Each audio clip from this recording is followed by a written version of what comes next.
love wins. I'm living proof that love wins.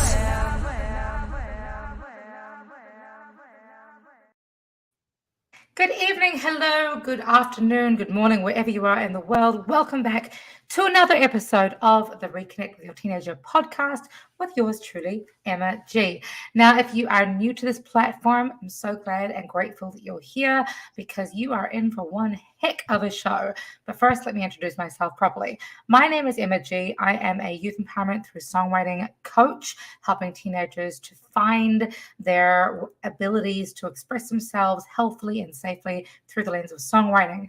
I'm also a musician and a keynote speaker, but I recognize that music and songwriting are not the most conventional tools when it comes to expressing oneself, especially when you're a teenager. It's definitely not what a lot of people think of when they think of youth empowerment or youth development. So I thought, well, I know how easy it works, and there's so many other fantastic art forms that and approaches, I should say, to helping young people really step into their authentic selves and become happier, healthier humans. Tonight, I am joined all the way from her hometown. We don't actually know where her hometown is. It's a mystery. Her name is Andrea Mason. She is, well, self-certified badass, in my opinion. She has degrees in psychology, degrees in social work. She came to the States as an infant from Colombia as a way to escape the cartel. She has now dedicated her entire life to helping others, and she has just dropped her first book called Victim to Victorious. Hello, Andrea. So good to meet you. Thank you so much for being here. Hello, Emma. Thank you so much for having me. Good morning, good afternoon, good evening, wherever you are from. Yes, my name is Andrea Mason, and it's honor, privilege, and pleasure to be here with you tonight. Thank you for having me. I'm so excited for our conversation because you are, it's funny, the very first season that I had of the Reconnect the Teenager podcast, it was all, people who were just like, yes, I'm a youth worker or a social worker or a youth advocate. And I think one of the cool things about this next season is that we've had such a wide diaspora of humans that are showing up for teenagers in very unconventional ways, because you're not just a youth worker. You are somebody who has immense experience through advocacy in the courtroom, to writing books and doing keynote speaking, but also, actively helping young people in foster care and in incarceration situations. Can you tell me a little bit about, let's go back to your childhood. What was it like? What was there a certain point in your life as a young person that you were like, you know what? I need to do something because of what I've experienced. Absolutely. Great question. So just a little background. I came from Colombia, South America during the cartel.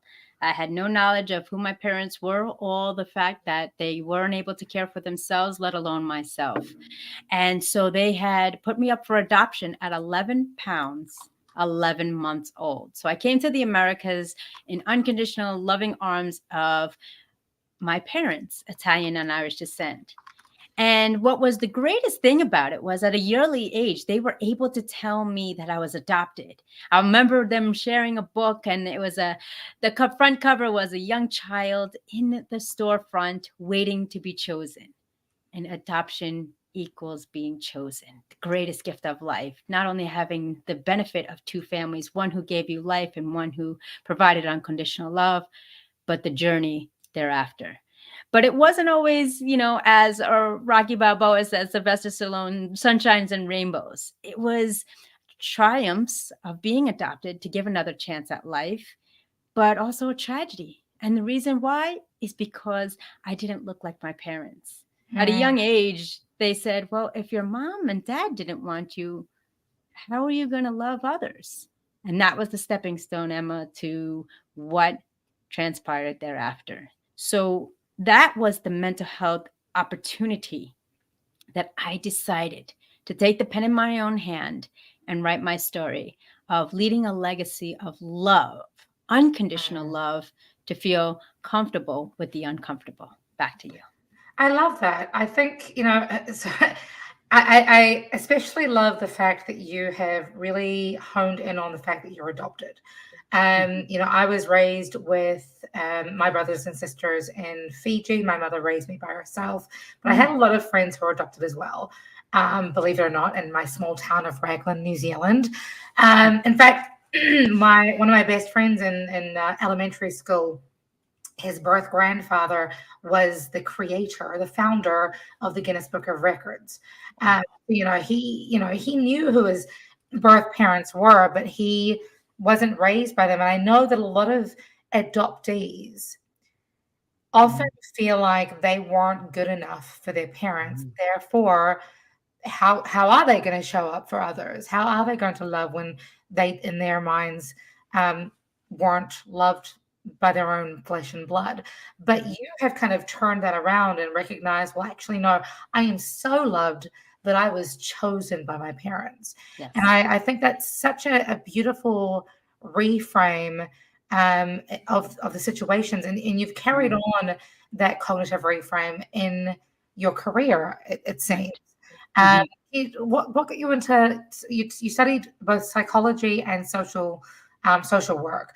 What Correct. um, what inspired those fields?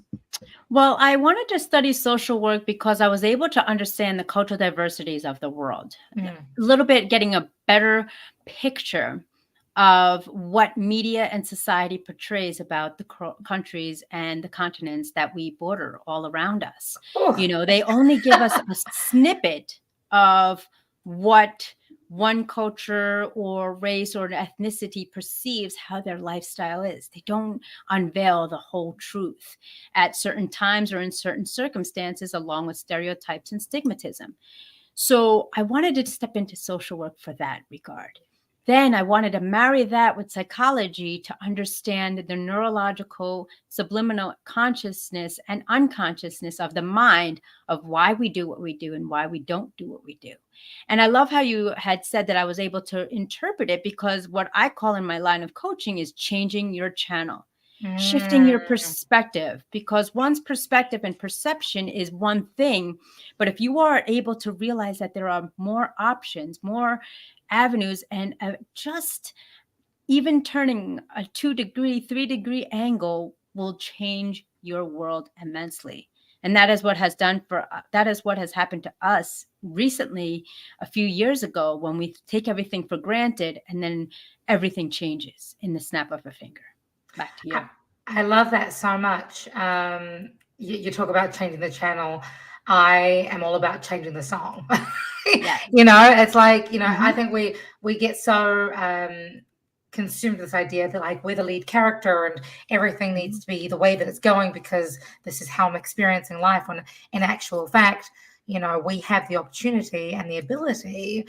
every day we wake up to change the channel, to create, to Hmm. create our own song, to decide for ourselves how we want to live in that day. I love that so much. Cool. So let's go back to, you've gone to university, you've studied. Um, why is youth development and working with at-risk young people in specific, because I feel like that's more what you're gravitating towards. Hmm. Why is that such a calling card for you? Because I kind of was able to interpret our life into segments. So, what they usually say in psychology and social work, in the neurological of development, of personal development, is the first 7 years, something unfortunately may tragically happen or may dramatically happen. It really, matter which way you're looking at the coin. And then the next 7 years, 7 to 14, is where we're kind of coming into our own, establishing and, facing the cliques of different groups, on finding our niche, where we fit in, and people pleasing, peer pressure mentality. And then the next seven, from 14 to 21, is where we really should, some of us do, come into our own, to what I have established upon my journey this last year in 2023, what I call creating our own identities Mm, through life's adversities. mm, Because Matthew McConaughey, a very well known American actor, had stated, when you find out who you don't want to be, then you're carving out who you truly are. And that was paraphrased, of course. And I really took a toll into that because, during my career, I was just always looking for another way to enhance the quality of life, trying to figure out, all right, well, now that social group I was in, I'm kind of over that. It's kind of getting mundane. It's kind of getting old. What other new quality, responsibilities, or attributes can I adopt and then adapt to, or what do I want to refrain from? This is not the path that I chose with this social network that I've created amongst myself, well, at the time for me, it was in person, but now it's virtual, where you can mm. just click a button and speak to somebody on the other side of the world. But the beauty of technology, is that it's either a tool or a weapon. And what I've utilized when the world completely changed, that I realized people across the world that I've virtually connected with, I have more of a connection, deeper understanding for than my own group that I've lived my life with. Isn't that wild? Yes. That's wild. It's fantastic. I mean, I think, you know, especially in the last 10, 15, 20 years, there's been Mhm. a real, I don't know, acceptance or support for helping people step into their own and recognize their unique factors, right? Right. I often say I fly my freak flag proudly. Mhm. And I think, when you do that, when you allow yourself to do that, you can, find your tribe, if you Right. will, Yes. more effectively because Mhm. but your tribe might not be in your hometown, like, Right. and that's okay. And they might not be the same age as you, or the same ethnicity as you, or the same anything as you. They might just Right. both, you both really, really like, I don't know, apples and crackers together, apples and cheese Right. together, Right. whatever. That was a weird example, but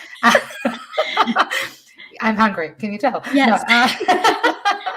But so I love that you say that. I want to take a quick sort of diverge to the 2 degrees to the left that you were talking about, Mhm. and sort of nail in on something that you said, which I thought was quite interesting, with regards to Matthew McConaughey's saying Yes. of, so because I feel like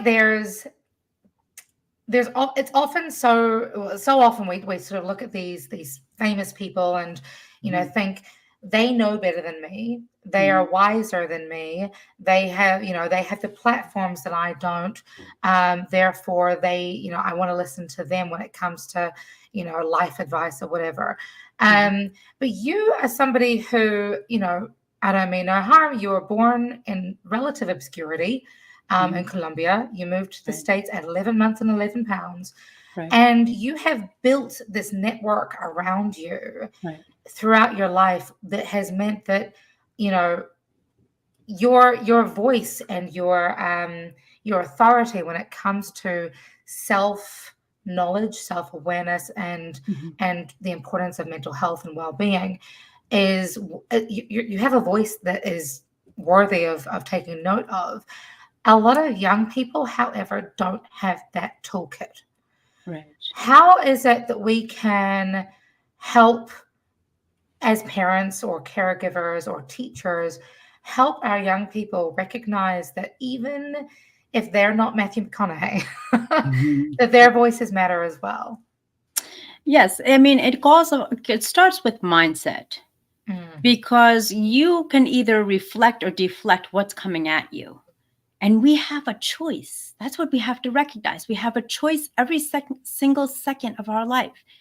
People have choose to tune in. People choose to binge watch on Netflix. mm, People choose to self comfort and heal themselves through food. It's a mhm, choice. But what I've learned in my life, when I worked with Les Brown, he was a fellow adoptee, and he was able to find that we are kindred spirits to his words, because we found ourselves through failure. And I remember him coaching with me, and he said, Andrea, 11 pounds of greatness. They didn't know then, but they know now.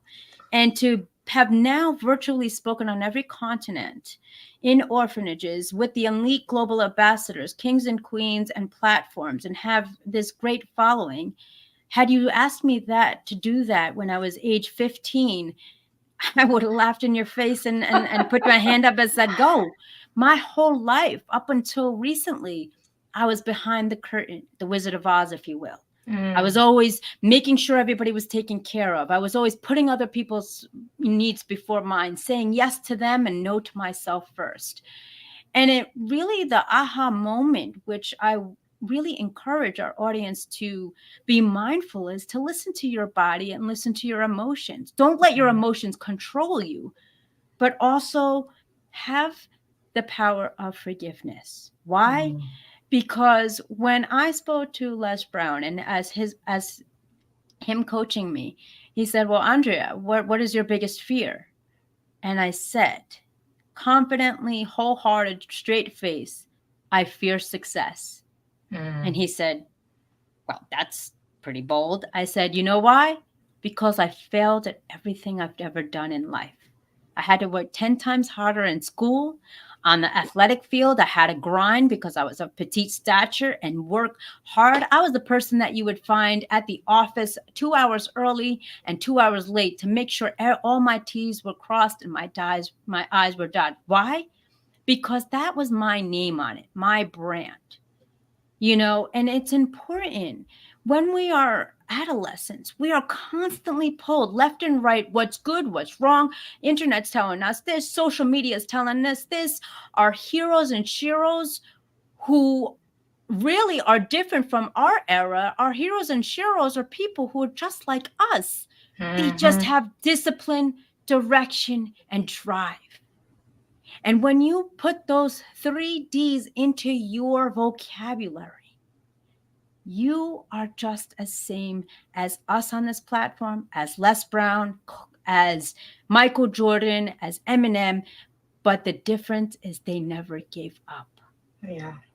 We can not, one of the key phrases I've adopted as I released my book, as I have spoken on these platforms, is dreams do not have deadlines.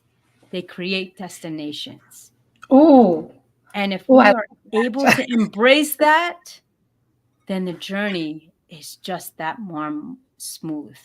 yeah. No, I think you hit it on the head. Success is scary, especially when you are somebody who's been told or have Hmm. experienced Hmm. failure, but Right, you've been told that that you're not good enough, right, or that you're not worthy, or who are you to what is it? Who are you to fly? Oh, my love, but right, who are you not to? right. Right? Um, that's something that I'm particularly interested in for you because of the wide diaspora of young people that you've worked with, Hmm. with incarcerated parents, Hmm. with unhoused folk, with domestic abuse survivors, Yep. even, so far in the court system. Hmm. How has that journey been for you, and how has that shaped your current worldview when it comes to youth advocacy and helping this next generation? Right. So my family was of great wealth. They were both successful bankers. They have retired at 55, young, and lived their best life. But it's not all about that. Mm, One of the things I have to remind the parents, the caregivers, the coaches, the mentors, and the teachers out there, the authoritative figures, remember where you came from. mhm, When leaders can remember where they came from, that's when they lead the best, lead from mm, the back. I was shoved into lockers, thrown into trash cans, forced to eat my lunch in the bathroom stalls to avoid ridicule and reprise, whether it be on the playground or at the lunch table. And I didn't want to address it to my parents because then I would feel like I disappointed them, and I really did a disservice to them as them living this great life. And here I am struggling to get by. And so what I was realizing is I was people pleasing everybody. And it goes back to what has launched me to connect with Les Brown, as when I heard it on the social media feed, when the world changed, are you going through it or are you growing through it? And that's what it was really for me. I would delve myself into a dark room and throw on the universal language of my headphones, music. Anything from Beethoven to, old school heavy metal, hard rock, to hip hop, to, reggaeton. I found myself in everybody I connected with, whether it was a personal connection or an interpersonal connection. And that's what I aim to do as a speaker. I find myself in every connection. I have the ability to connect with somebody for only about maybe 30 seconds to a minute, and then be able to recite their story and say, you know what? I've known what you've been through. I've been there. I've done that. I'm an empath. I'm a living testimony that the healing power of forgiveness can lead you to and achieve personal freedom. Louis B. Sneed said, the best quote that I remember is, to forgive someone is not only to set a prisoner free, but to only realize the prisoner is you. Why? Because you gave the power to somebody else to judge who you are. Oh, say that louder for the people in the back. I love that. Yeah. Okay, so here's a really, really important question, because you've mentioned music a couple of times as the thing that you go to, and you've definitely hit on some of my personal favorites. So thank you very much. Yeah, I feel like you've dove into my teenage history right now. But no, I mean, when it comes to like setting the scene as a speaker and as somebody who connects with families, etc. What is the song, or maybe it's more than one, what is the song when you're walking on stage that you have blasting through the speakers? Well, it started off with Alicia Keys' This Girl Is on Fire. That's when I got dubbed the voice, global voice, from the African International TV radio station. Then when I went to the next stage, people are going to kind of wince. It's Forever by Drake, Eminem, Lil Wayne. It's that compilation, because there's a line in there that Drake says, now it's going to escape me, but it says, y'all got a record deal, but I did it without one. I was, even though there was journey walkers along with me that have held me up, in the end, fade to black, I'm doing the work. I'm not giving up. Because every time I fail, it's another step forward. Because if you don't fail, they say it, you're not even trying.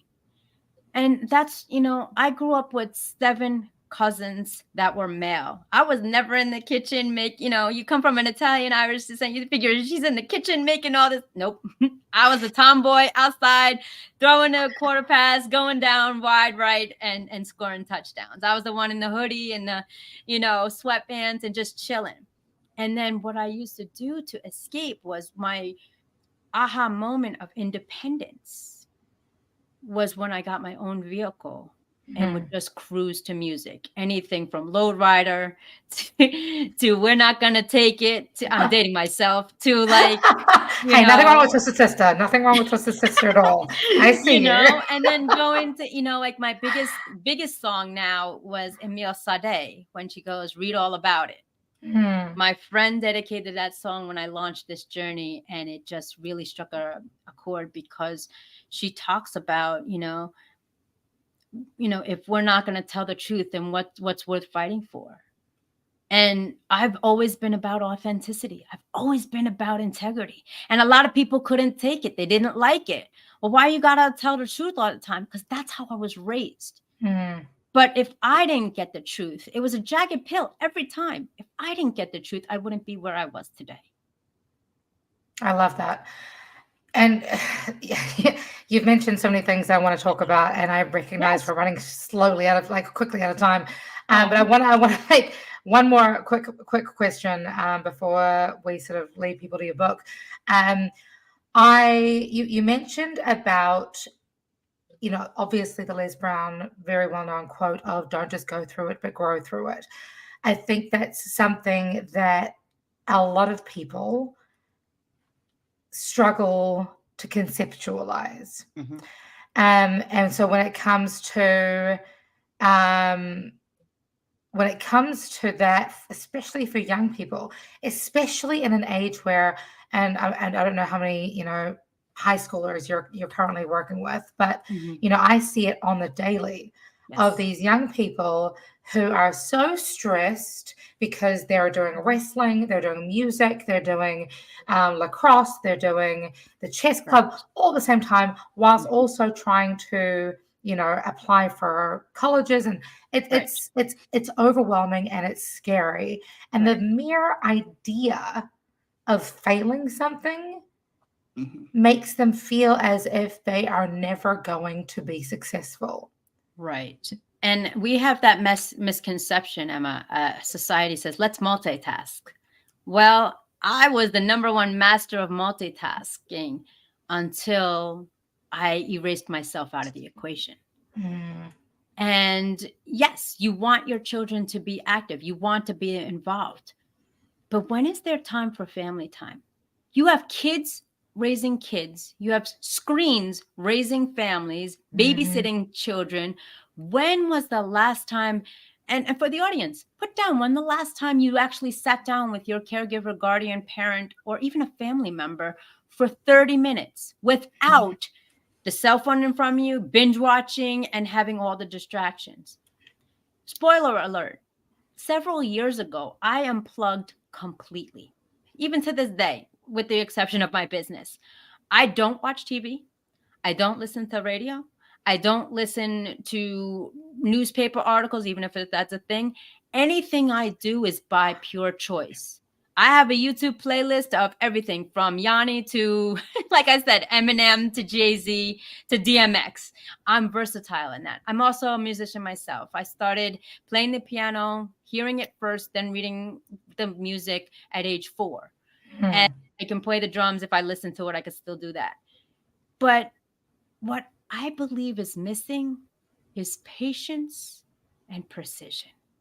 Think about it. For the more Montessori schooling systems now, they find the passion of an individual and then incorporate all the extra elements in it. Let me give you an example, kind of like a trade school. If you love, I'm a diehard Cars fan. I love cars. Talk about, not meeting the bill, but No, I love it. I love restorations. I've been watching some episodes, like I said, investing in me, restorations of old cars, hot rods, and so forth, right? No, I love it. I studied to be a mechanic for 3.5 years. Oh, okay. All right. Well, then there we go. One of my trades when we did the vocational in schooling was to be a mechanic. And my parents were like, yeah, no, that's not happening. But it didn't steer me away from loving it. Mm, And that's what I want to keep in mind. Sit down with your family, share your dreams. I did a speaking keynote, and I'm going to give a 3-point prong tip. Listen to your child and learn about their passions. Number 2, allow yourself to get in down and dirty with that industry, the good, the bad, and the ugly, to really see if that's something you really want rather than the shiny objects that present in mm, that industry. Do volunteer work, do apprenticeship, or do an internship. And mm. then finally, 3, find out why you want to do it. Is it for the money? Is it for service to others? Or is it a true passion? When you tap into those 3 areas of understanding, sharing your dream with your family, understanding the good, the bad, and the ugly of it, and then asking yourself, am I willing to make an investment, not only of finance, your time, your money, your passion, and your health? If you're able to do that 3-pronged questionnaire for yourself, you have already started choosing to press play, plan life according to you, and create a vision for I love yourself. that. I love that Follow. so much, Andrea. This is my tagline because I know we're kind of pressed for time. Follow your heart, not the herd nor the hurt. For Mm. success and joyfulness are on the other side. I'm a living testimony. Amen. Amen. Amen. Thank you so much, Andrea. Thank you for your time. Of course, there's so much more to you. So if you are listening to this on your Spotify or Apple Podcasts or wherever you listen to podcasts, or you're watching this on YouTube, by all means, please check the link below because you can head to Amazon now, grab a copy of Andrea's Victim to Victorious book. This has been a fantastic conversation. I'm so excited to know you. I'm excited to hear more about you and learn more about you and grow with you because, this growth mindset, success is on the other side. I'm here for it. Thank you so much, everybody. And I would love to gift, if we have a few moments to gift everyone, Reconnect with Your Teenage Self. Email me with the link below and I will provide you a complimentary connection so you can press play on your life, plan life according to you. That's very kind. Thank you so much. And thank you again, everybody who's listening tonight, to this morning, this afternoon, wherever you are in the world. Until next time, friends, be kind, be safe, and make sure that you live every day on purpose. See you later. Hey, divas and gentlemen. My name is Dee, and I want to talk about my girl, Andrea. From the time that I met Andrea, she has been pure at heart. Every conversation we had just leading me with great guidance. I remember at one point in time, I was stuck trying to construct my mission statement for my business, Diva I Am, which is a motivational consulting business. And Andrea led me straight to the answers. She led me straight to the answers that I've been seeking for a great summertime. And forever, I will be grateful for the friend that I have acquired in Andrea. And I continuously pray for her and her blessings, for her and her family. I pray that she connects with you and she helps you as well. The same way she helped me and guided me straight to my destiny. I pray that you are blessed with the beam of light that shines through Andrea. Andrea, keep doing what you're doing, girl, because I see you, and I know he does too. And he's going to propel you in a way that you never seen coming. In the name of Jesus, I put all good in his hands, and I'm grateful of him for you. Hey, divas and gentlemen. My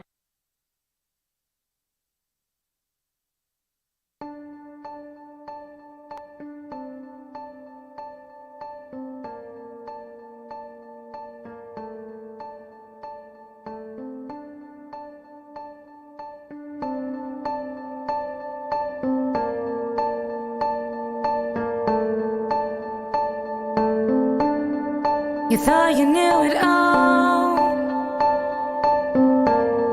and everything was certain, sitting high upon your throne,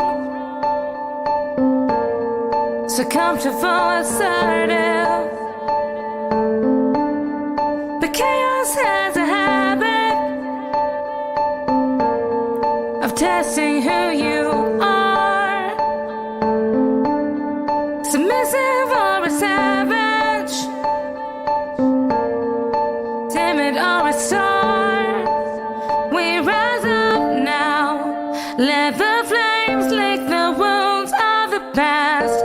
Burn it to the ground, burn it to the ground. We rise up now. Let the change be the truth that will last.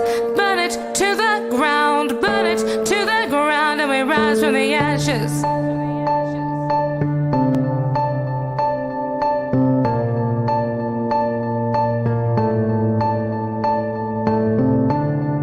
Leaning into faith,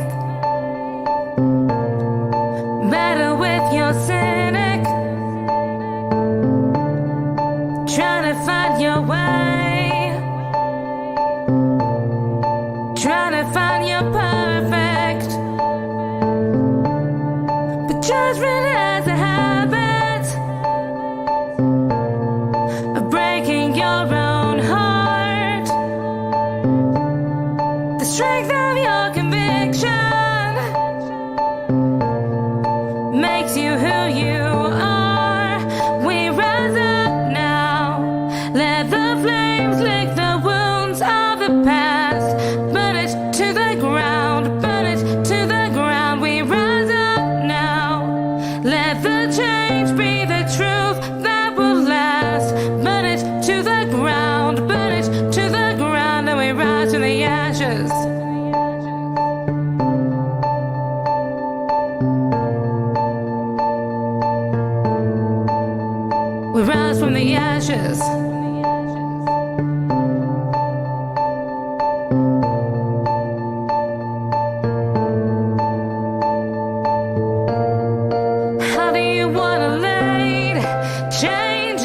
given. Decision is the key.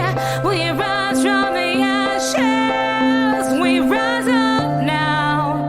Let the flames lick the wounds of the past.